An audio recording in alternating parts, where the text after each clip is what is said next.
Mr. Ruth, we were just talking about the fact that you mentioned that you supported the concept of the pardon. Your concern was the timing of the pardon because of how it complicated your ability, the staff's ability, to prosecute the president's key aides in the Watergate cover-up trial. Let me ask you a bit about that trial. Tell us about the plea bargaining that occurred with Bob Haldeman, or the discussions over a plea bargain with Mr. Haldeman's lawyers.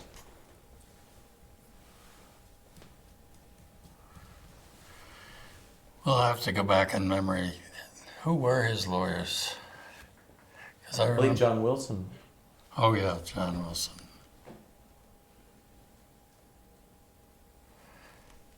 I don't think there was anything remarkable. No one ever thought that Haldeman would plead guilty. Was there a sense that Ehrlichman might?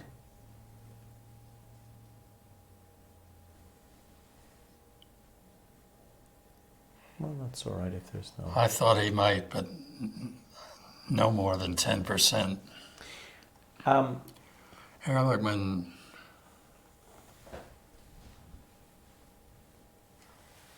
he was an odd fellow. I remember his lawyer, we were meeting with Ehrlichman, his lawyer, and his lawyer asked us to describe what crimes we thought Ehrlichman had been part of. And I think about 10 items were laid out. And when the 10th item was laid out, Ehrlichman said, "Now that I didn't do." So I thought that was a moment. Did you feel you had evidence that the president had ordered the break-in at Dr. Fielding's office? We never had evidence of that. I felt personally that John Mitchell probably did, and Are you referring to the break-in at Fielding's office or the break-in at the Watergate Hotel? the Watergate Hotel. How would you describe John Mitchell as a as a witness?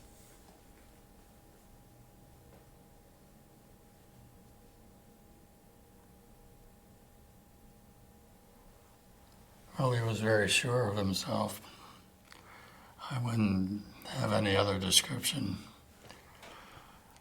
I remember when Mitchell was represented by Bill Hundley, I think. And I was having lunch with Hundley long after Watergate. And he told me that we had Mitchell come over and listen to some of the tapes that would be used at the trial. And Hundley said, about 10 minutes after they started, Mitchell just said, "Oh, the hell with this, let's go." And they walked out. I actually, at one point, was called by Mrs. Mitchell from New York because we had been trying to interview her. And she actually agreed to speak to me if I came up to New York. And the morning that I was to go up there,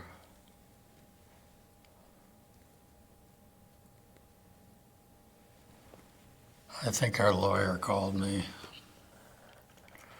and then later she called me and said, "I can't do that." And I couldn't change her mind, so I never did get to speak to her. Tell us how you decided to prosecute Charles Colson and the way in which he was ultimately prosecuted. Well, Colson, we thought at the time, was involved in a lot of problems that were probably crimes. I mean, he was the guy that would not like demonstrations outside the White House and try to guide outside demonstrations and reactions and the media.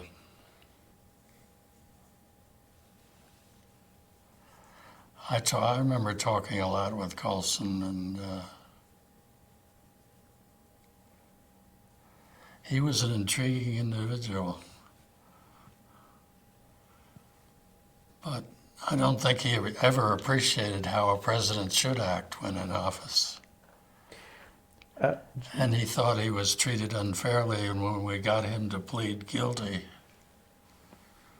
I think he thought we were addressing the wrong problem or something. Some have wondered why he was tried on that particular issue of spreading derogatory information about Ellsberg's lawyer. Why that was what he would, why that was the charge to which he had to plead guilty. And was there ever a decision to sort of involve him in the cover-up trial? Well, absolutely. I mean, while the investigation was going on, we thought Colson would be a Watergate defendant.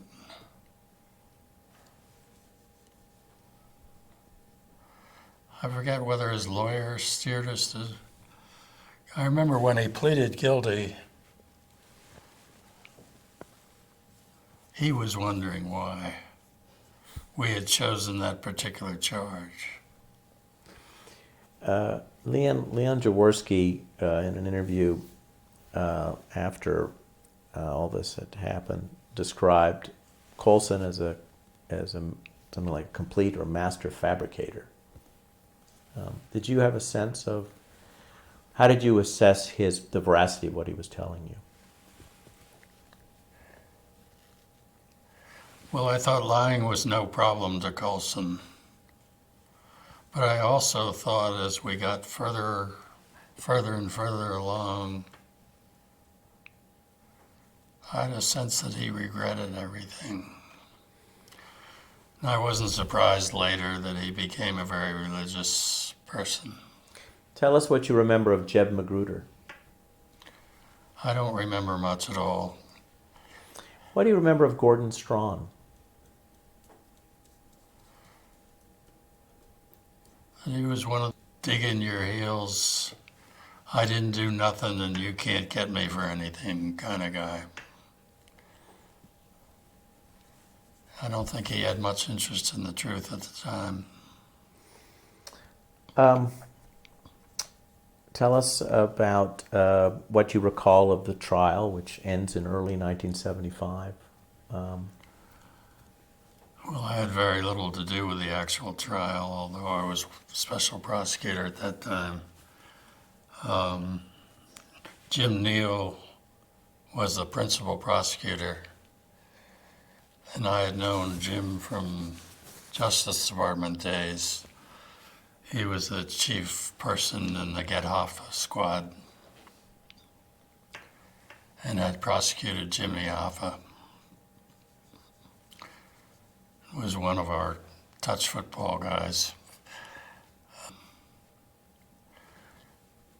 Neal was just a superb trial lawyer. And he didn't come across as one of those Harvard elites because he wasn't. He was from the South, had a distinct Southern accent, and always talked like one of the guys.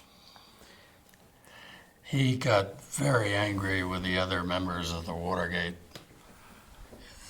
I don't know if you know, but before there's a big trial, and say three prosecutors who've worked on the case, there's always one that wants to do the opening argument. There's always one that wants to do the closing argument. There's always one that wants to take this witness. And so there were tremendous arguments within the office who would do what during the Watergate trial. And at one point, Jim Neal came to me and said, "Henry, you've got to do something about the kindergarten." And I said, "Well, who do you include in the kindergarten, Jim?" And he said, "Benveniste, Jill, and maybe Frampton." And he said, "If Benveniste keeps up with his stubbornness about doing the opening argument, I'm out of here." So when I talked to Benveniste, I told him what Neil had told me and to back off. And of course, Benveniste, "Well, I don't care if Neil resigns, I can do the trial then." But finally persuaded Rick to back down. And arguments within a prosecutor's office like that go on all the time. And they are disruptive while they occur. Before we move to the end of the trial, I haven't asked you about Jim Vornberg. Of course, you've known him a long time. He brings you into this. What role did he play with you through the Cox and Jaworski periods? You mean at Watergate? Yeah. Well, I think he was the guy that convinced Archie probably to hire me. I don't know about those conversations, but he was urging me to come. I know that. Did he help you convince Archie that the tape?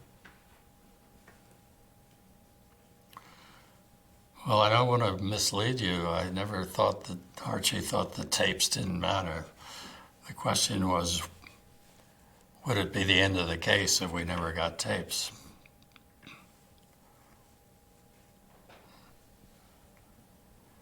Jim never tried to convince me about anything concerning Cox.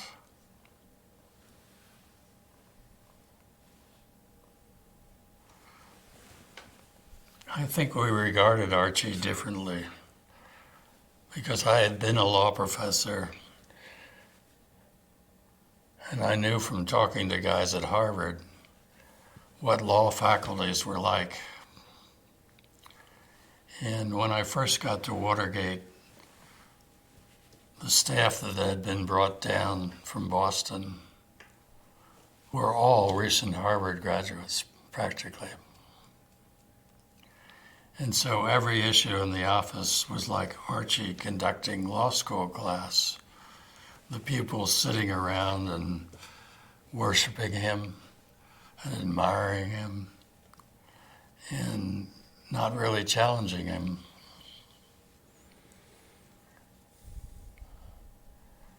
Which was not something I was happy about. So what did you do to bring it down a notch? Well, I knew our press guy, Jim Doyle, was writing a book, which appalled me at the time because not many people did that. If you're having conversations, and that's when I understood executive privilege, that I would not want to talk to Archie in front of Doyle very much. I would want to talk to Archie and to Leon as well, alone. So I would really talk to Archie alone and try to persuade him whatever the issue was. I really do. I think that researchers really will want to know precisely the nature of your discussion with Professor Cox about the tapes. He recognized their importance, but you sensed that without the tapes, you wouldn't have a case. Without the real evidence of the tapes, not that you wouldn't have a case. Was that the Well, I thought the distinction? a judge would, after John Dean testified and produced the tapes, that would be an argument by the defense that would be persuasive to a jury. How do we know whether Dean's telling the truth when mysterious tapes are right there? And it took a while for Professor Cox to agree with you about that. Yes. I'm not sure he ever really did. I mean, he realized they were really important, but I'm not sure he thought they were really crucial. So he might have accepted some kind of compromise. I don't think so. Because, the people in the office were telling them, we need this.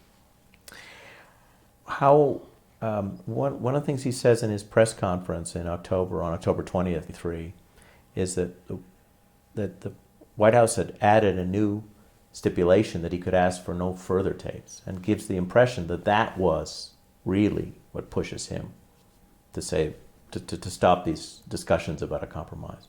Do you remember his reaction when that new condition was put on him? Yeah, I remember he reacted totally adversely to the suggestion that he couldn't do what was obvious that we must do.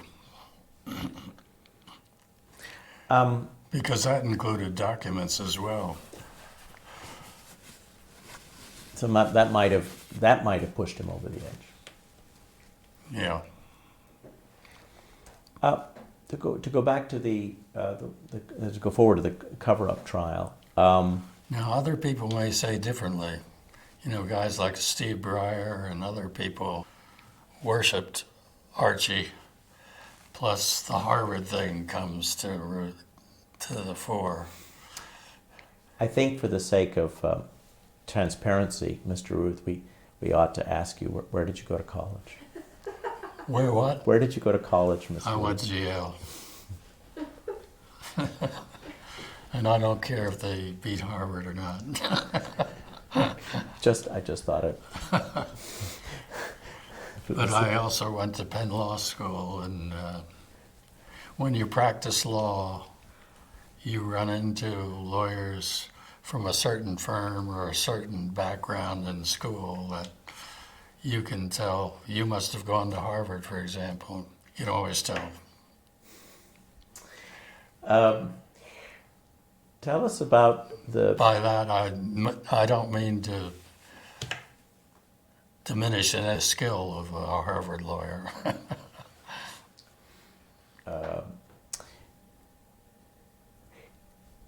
You, at some point, that you and the staff had to consider what role former President Nixon might play in the collection of evidence for the cover-up trial. Please tell us what you recall of how you went about getting him to testify for the grand jury, please. Well, his lawyer at that time was Jack Miller, who had been my boss at Justice.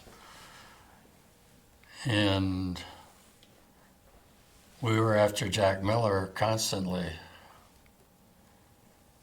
as to when Mr. Nixon might testify for the grand jury. And indeed, we wanted his testimony at trial or be available if subpoenaed. And I don't know if you ever knew Jack Miller. He's deceased, but he's a shrewd negotiator. And that's one of the reasons we didn't want Archie Cox to meet with Kleindienst, because he was represented by Miller at the time. And you were concerned that Miller would do what to Archie Cox? Whatever he wanted, because he did that to everybody else. Did he do that to you? Well, the only time he really did it to me was, I remember before Nixon went to the grand jury, I asked Jack, well, should I bring a Bible for Nixon to swear on? Does he care about that? And Jack said, oh no, you won't need a Bible. And it was that point that I realized I did need a Bible. We'll get to the Bible story, which is wonderful in a moment, your story of the Bible. But I wanted to ask you about when you replaced Leon Jaworski as the special prosecutor, what at that point is your mission? What's left to do? Well, we had a number of investigations still going on. And so we had to finish those. And, of course, the Watergate trial had not occurred as yet. And we had to decide, I had to decide whether I wanted to challenge the pardon legally, even though Leon, we couldn't. And we needed the testimony. Tell us, was it a 51-49 proposition, the decision to contest or not the pardon? How close a decision was it? How close a call was it for you? Well, I think after all the research and everything, it was not a difficult issue to decide. I mean, there's no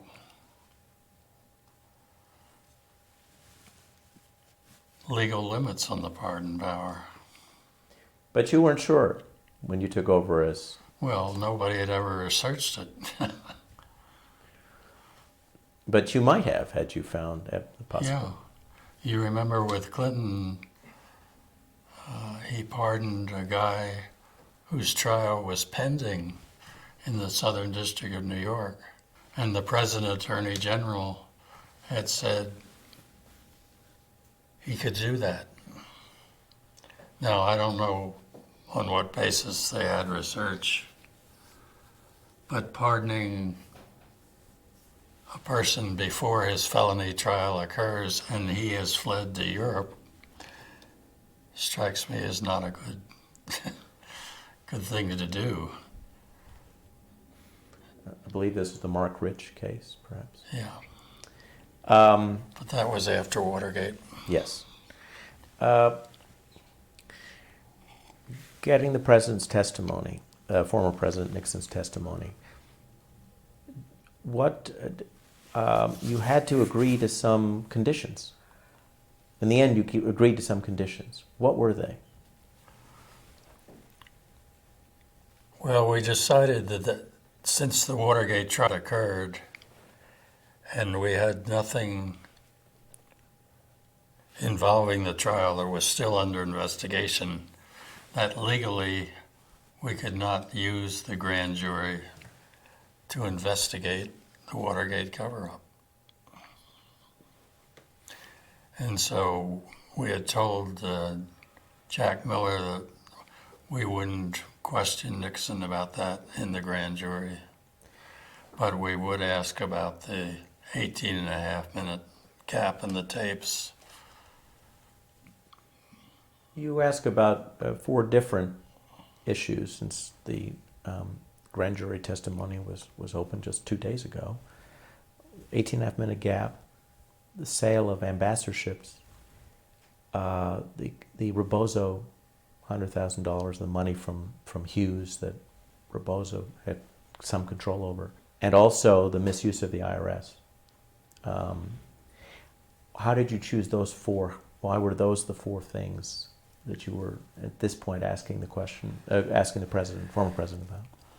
Because literally they were in pending investigations, so they were still open. In the sense, we wanted to know, as prosecutors, what were the facts in those issues.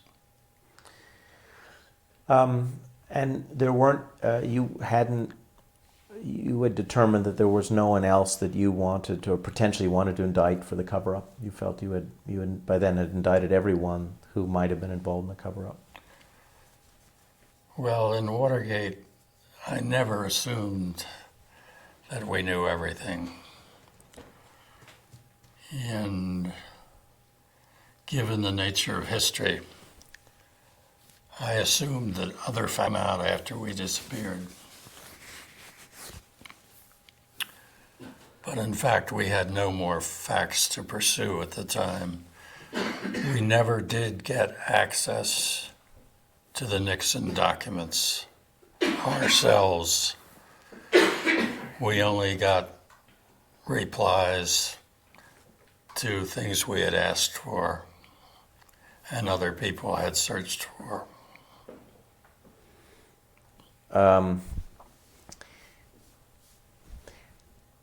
Tell us about the first day the president testifies, and you decide that there should be a Bible. Well, I brought my Bible up from the hotel room, so it was a Gideon Bible. And we used that. The judge from San Diego had agreed to come up and swear in the president. And he did that. And as soon as he did that, I forget who asked, but I remember Nixon said,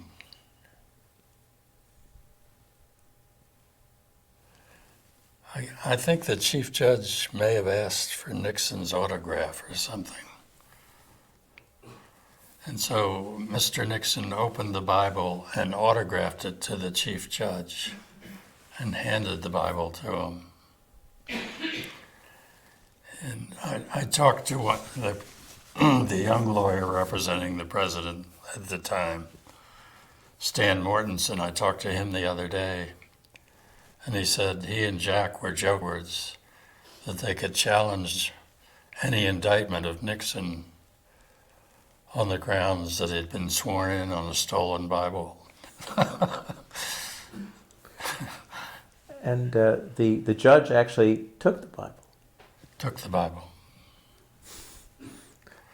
The judge asked me, well, I'd like to stay, he said.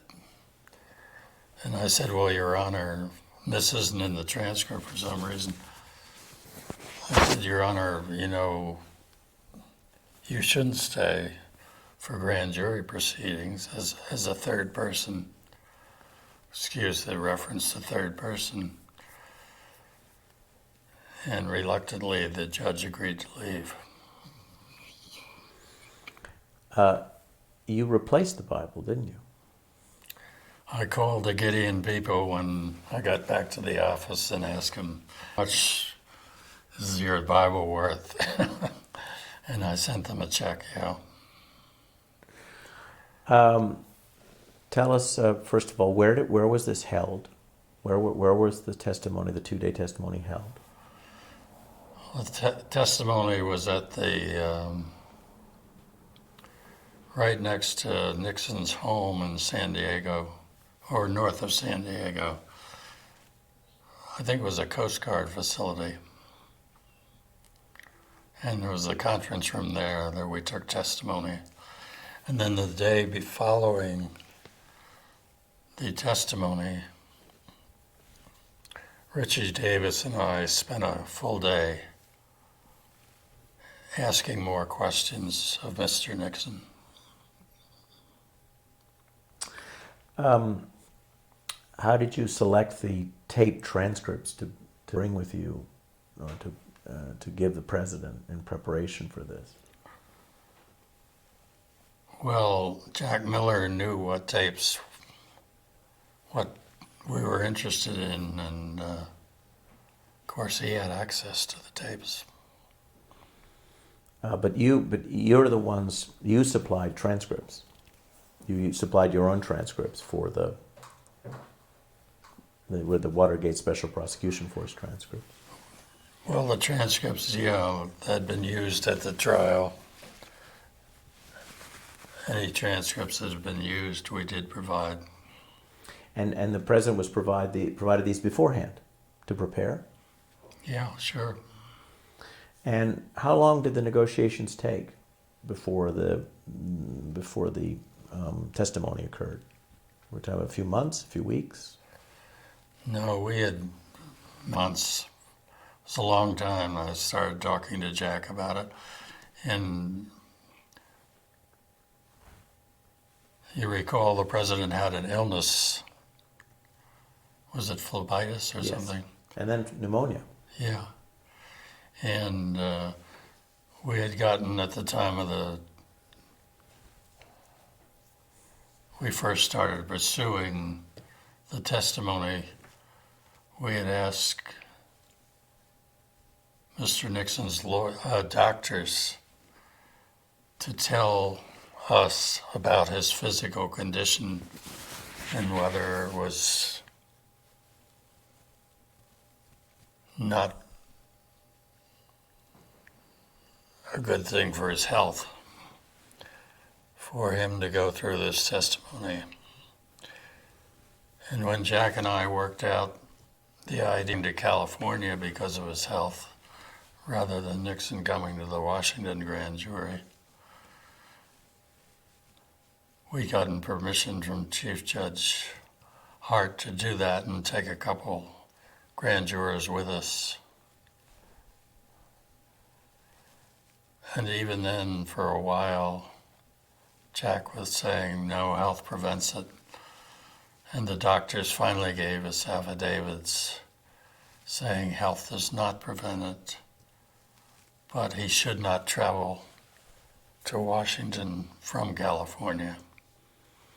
But doing it out there would be okay with him medically. How did he look?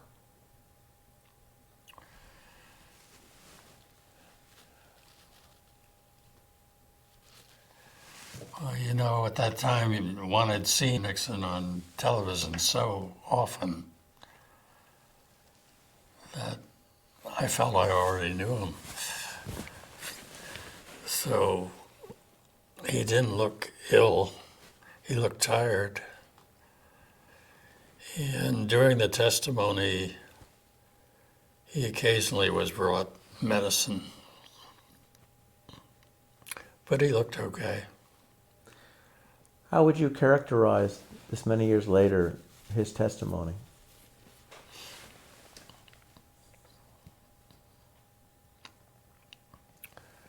Well, I thought he was always incapable of being forthcoming in his own mind and in his own view. At one point in the grand jury testimony, he referred to our vendetta, and I cautioned there was no vendetta. And with that as his attitude,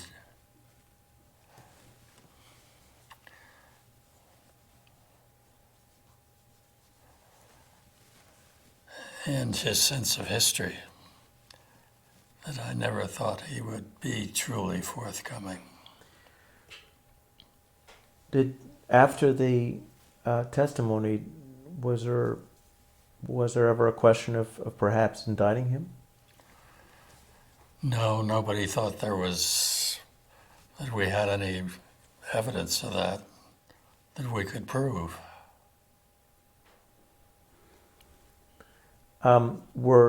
Did any indictments come as a result of these last 4 investigations?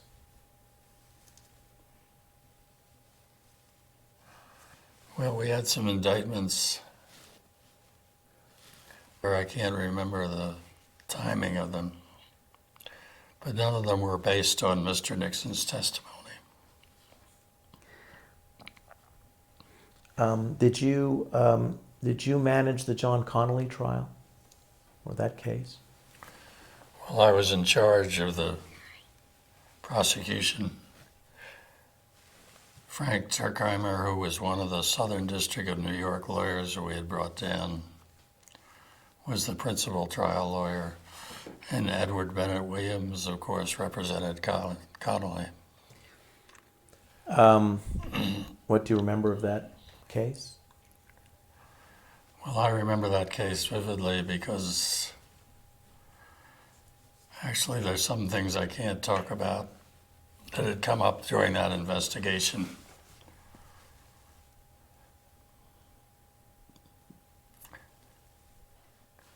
We thought that there was a key witness who did not testify, who oddly enough was represented by Hundley.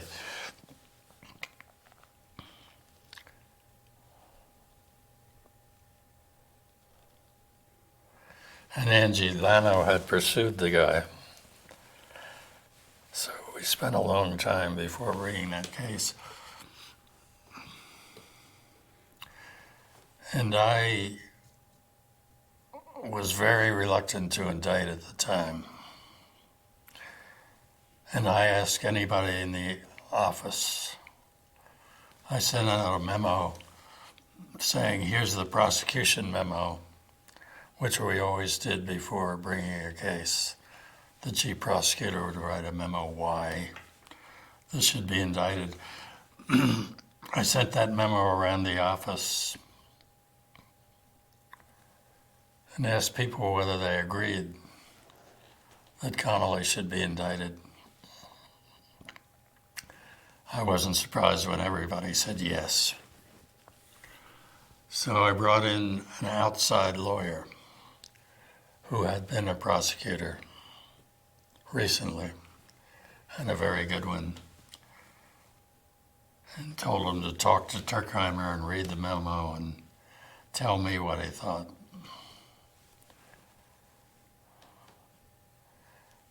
So I think he was really somewhat doubtful, but he wanted to back the rest of the office. He said, the case looks good to me. And after Turkheimer had presented government evidence, it was clear to me the case hadn't gone well, because all the press was talking to me about the weakness of the case. They were criticizing Turkheimer to me. And Judge Hart, who, as I said before, was a ardent Republican and Sirica critic, was in charge of that case. And we had indicted Connolly for taking a gratuity, although the press treated it as a bribery case. It wasn't. And Judge Hart, I think, was skeptical. He had just the perjury counts in the indictment, saying you shouldn't join that, which I thought was not a correct decision. And Hart somehow knew that. But I remember at the end of the case, Judge Hart called me and said, Henry, I understand why you brought this case now.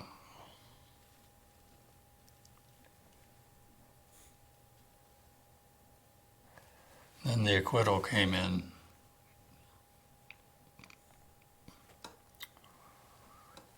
That was a disappointment to me.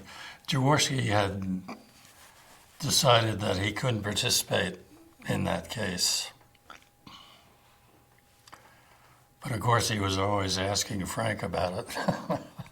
It was a disappointment, but you thought it was a weak case. Well, I didn't think it was a weak case, but the principal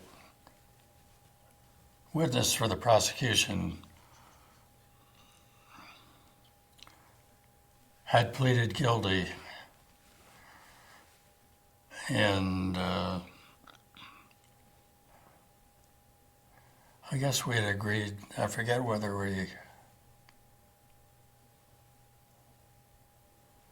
what we agreed to. We had some arrangement with him, and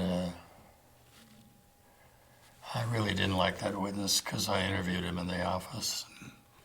I think you are the one who said you weren't sure that this was indictable, that's all. Because that's, remember you... Well, that's when I was considering whether to indict. Yeah, that's why. So did something come in after the decision was made to go ahead that made the case stronger? Because you might not have indicted. That was your preference. Well, there was this witness hanging out there that would have really made our case.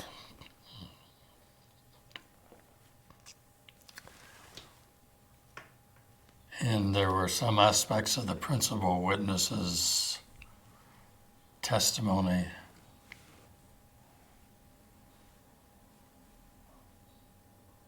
that I didn't think was complete. I didn't think he was lying, but I didn't think it was complete. So it was an evidentiary problem. We'll take for another one.